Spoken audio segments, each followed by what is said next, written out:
Time to let it rip here on the Fox 25 Morning News. I want to talk a little bit more about that state trooper who was arrested for not stopping for fellow officers. He's a state trooper, and he was stopped by Saugus police.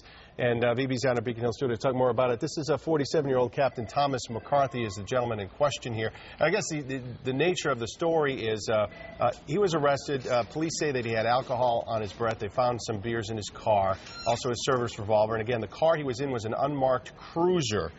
And after the court appearance, of which the trooper was not part of, he was apparently in treatment for something in Florida, although we don't know exactly what, so he was not in court. His attorney said, well, he wasn't getting any special treatment here. Reminding us that it was only a $100 fine if he would be found guilty of what it was he was pulled over. But the issue you brought up earlier, VB, is, okay, well, he's not getting any preferential treatment, and a $100 fine is all anyone else would get. But he's just not anyone else. This is a state trooper, again, in a state-issued unmarked vehicle who had alcohol in the car. Now, is that standard operating procedure for the state police, or if it is, I'm certainly not aware of it. He's not getting special treatment, but you hear the facts of this case, and you don't got to be the church lady to know that isn't that special. I mean, let's face it. And look at it, only in Massachusetts, right? You've got a lieutenant governor in a car accident with no alcohol in his breath who demands a breathalyzer, and now you got a cop being stopped by another cop with alcohol in his breath, and there's no breathalyzer.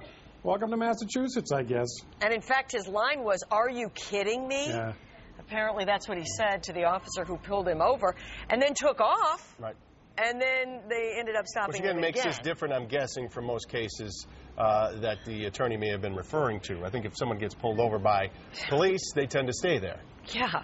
That in and of itself, I would think, would be reason enough for you to go straight to jail, would it not? If you take off after you've been pulled over. Right. Well, the head of the state police, Colonel McGovern, seems to be taking a little more hardline stance on this, at least in terms of what she was saying about it. And clearly, she's not pleased with these developments. The other thing that you brought up too, VB, is, well, he's in Florida. I guess you don't have to appear in court for this stuff, but what was he in Florida for if he's in for treatment? What is that treatment? What's going on? I think based on what's happened, you know, we have some reason to expect that information would be important.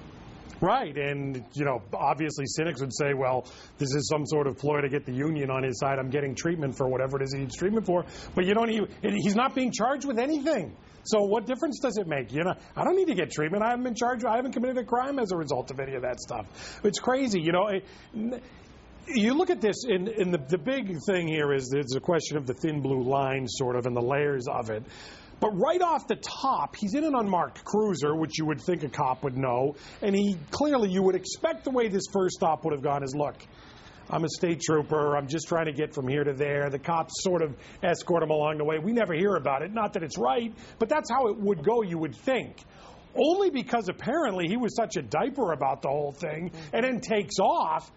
Do then police give chase, but they're still covering for the guy, apparently, because they don't give him the breathalyzer, and the report states no reason why.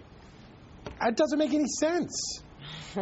I think the most shocking part of it is that he's got the open beer cans in the car and the revolver, the service revolver. That, I would think that in and of itself is a big no-no, as you have said. That's a big, big no-no. Now, like you said, he may get away with a little something here in terms of the law is concerned, but with the state police and his role within the state police, I think there might be more problems there than he's facing in the You're going to find out who's more powerful, the union or the colonel. And the colonel talked tough yesterday, but we'll see how it goes in Massachusetts, because she's going to have more of a fight on her hands than perhaps she wants, depending on how this thing plays out. Again, are you going to fire a guy over a $100 civil offense? I don't know. We'll see. No, but there are other things there. I mean, again, having beer in an unmarked state police vehicle, there's got to be something in there that conduct says unbecoming, you would say. Something like that. A demotion at the very least, something. But I'm sure they're going to take a hard look at this and figure it out. MyFoxBoston.com, Facebook, Twitter, if you'd like to weigh in on this conversation. We'd like to hear from you.